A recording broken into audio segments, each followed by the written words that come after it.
सबैजनालाई नमस्कार। आज फेरि म ब्लग बनाउन सुरु गरेको छु।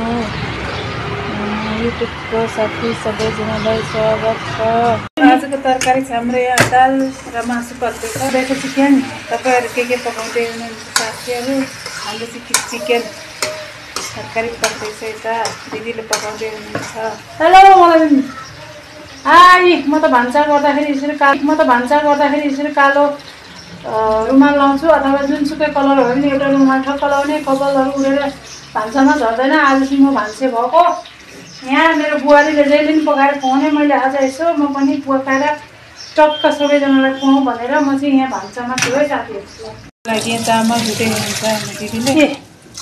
चामल धुँदैछु, चामल बसाल्छु खाना। यसरी यो लोकल चामल हो, हाम्रो घरको लोकल चामल।